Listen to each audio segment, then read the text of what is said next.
Hi you guys, happy Monday and welcome back to my channel. In this video I wanted us to react at the ad hoc committee today, the meeting that was had and some of the things that they discussed. So first of all, I wanted us to first talk about the words that we use, the grammar, the first issues that they encountered. And that was raised by Patriotic Alliance Sauls. And Sauls was very concerned about the wording that was used, the use of commas, the grammatical part of things. And he was quickly called into order. And I just want to play that part of the proceedings here for you guys. The comma after public, so that it reads, made is a media briefing and made public, comma, serious allegations. But you agree with the additions that are being proposed?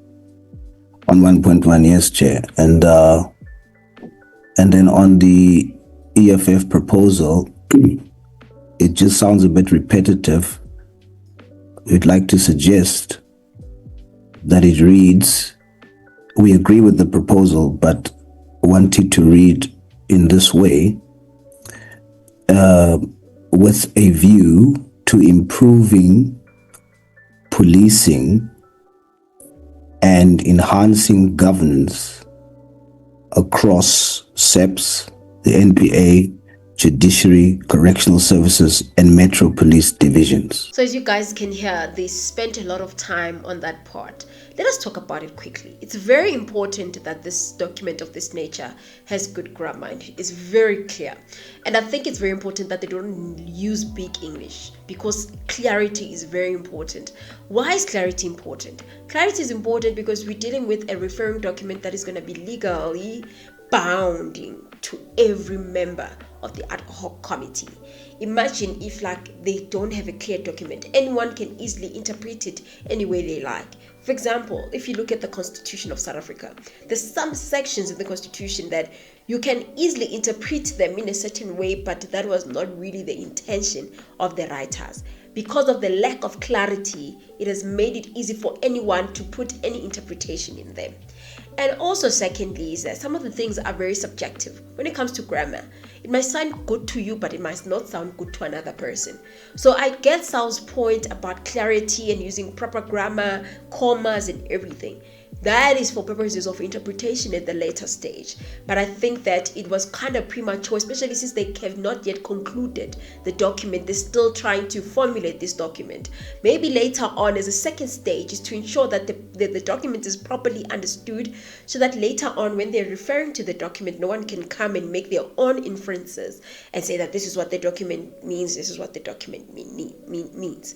Nonetheless, guys, I don't know what you think. Please comment your thoughts. Moving right to the second point. The second point that they spoke about was the person to call first.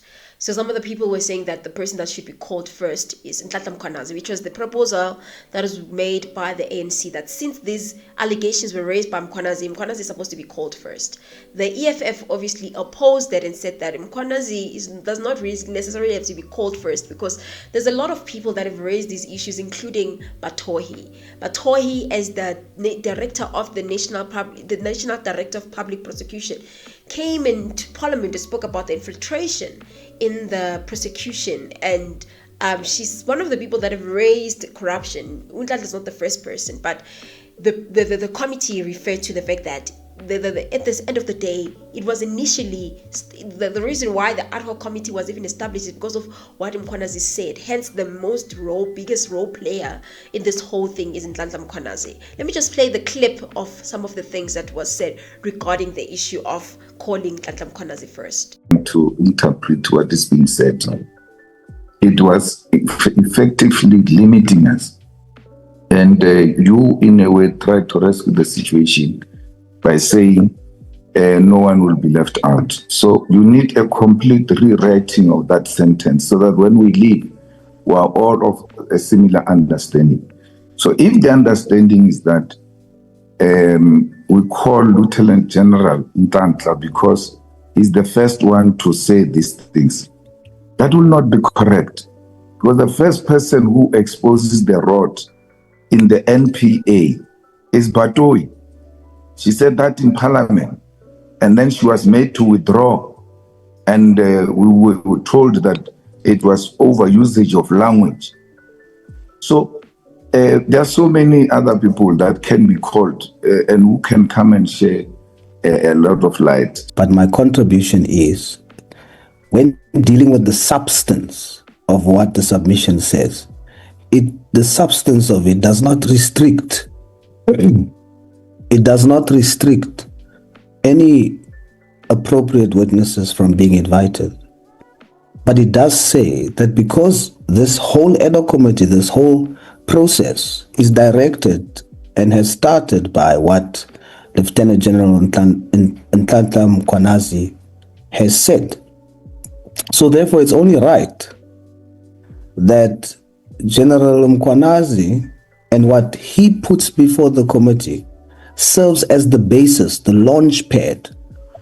The intended message here is that the first witness has to be Lieutenant General Nhlanhla Mkhwanazi. And subsequent to him, the committee will determine who has to follow on the basis of the information established following the presentation by Mr. Mkhwanazi. The third thing that was discussed was the issue of protection of witnesses, that some of the witnesses are going to approach Parliament and they have to be protected because of the nature of these proceedings, and that some of this, there's already people that are receiving threats, and it's not a safe, they should create a safe environment where even those who don't want to show their faces can easily be able to give testimony. They can feel safe with the committee. And that was a very important point that was raised by Mkhwanazi's party. And I'm happy that all parties agreed that witnesses are supposed to be protected. I'll play some of the snippets of the committee regarding the issue of the protection of witnesses. Lastly, I wanted to deal with the issue of mentioning names. So they spoke about mentioning names, of which I think is very crucial, this one. So, you know, some of the names that General Mkhwanazi mentioned, and the ANC was not happy about that. The ANC actually said that it's not necessary to mention names. They think that they should remove the part of mentioning names. Instead, they should say that anyone, you understand, they should not refer to specific names because of what Julius Malema said earlier about who to call first. If you put the burden on Mkhwanazi, that from what Mkhwanazi would say, then we'll call people, it's wrong. Rather, you call anybody. So the ANC was raising the point that rather we call anybody. But remember that Mkhwanazi, during the time when he delivered that media brief, he did refer to certain names that are implicated, for example, and many more. And the ANC is saying that let's remove those names. That's what they're saying. Let's remove those names and then have like an open-ended list whereby anybody can come. The EFF obviously opposed that and said, no, things must stay the way they are. The people that Mkhwanazi implicated should appear. And the DA proposed, the Patriotic Alliance proposed that, okay, instead let us make it open-ended.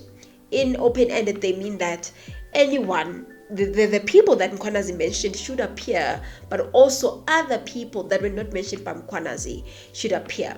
So I don't know, it gives off, there's a lot going on in that committee, as I've said, guys, and I only chose these 4 points so that we don't make this video very, very long. But from the interest that you guys are going to give, then we'll look at more issues that they discussed, then we'll deal with them. Let me just play you guys the clip and the part regarding the mentioning of names. The only issue we would like to raise on this matter is that we are now putting in a name of a person. For instance, we're saying with reference to the concerns previously flagged by Babita. Now, Mkhwanazi did not mention anything that has to do with Babita as a person. It may very well be that, Chair, in the course of our investigation, or as we listen to evidence presented before the committee, Babita and other people whose names are not mentioned here emerges as areas of interest and focus for us. We will support that. We must deal with those issues. But when we flag it and we choose one name out of many other names that I suppose we're going to be having to deal with before the committee, and we choose a specific name and say as flagged by so and so. I want to give an example why I think we may have to remove the name but leave the rest of what the sentence is saying. 4.6 perhaps should include but not limited to. She uncovered some links with regards to dodgy deals done with Mr. Matlala and the Gauteng Health Department. So the reason is just there's a bigger threat out of the over 200 irregularities that she flagged. It actually links or draws a much bigger detailed picture of significant alleged corruption. So that's the reason for that. It's not just a random whistleblower. There's something much bigger here, and some of the stakeholders that General Mkhwanazi mentioned are directly linked to some of the matters that she uncovered. And I don't think it was necessarily deliberately done that way. I just think it is an important part, and I think it will give this committee a lot of content to be able to work with. So I just wanted to give that as clarity, Chair. Thank you. This is going to be a problem in the long run because what I foresee here is a situation whereby we're going to have people being removed that are very important just because of this clause specifically of the referring document.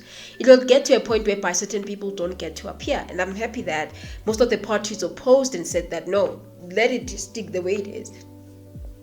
Because guys, remember also in the Senzo Meyiwa case, a lot of people that would have wanted to appear as witnesses didn't appear. For example, Kelly Kumalo, Sibia, they were nowhere to be found. And I think that is one example that shows that we can't sometimes just allow everybody that is involved to come in.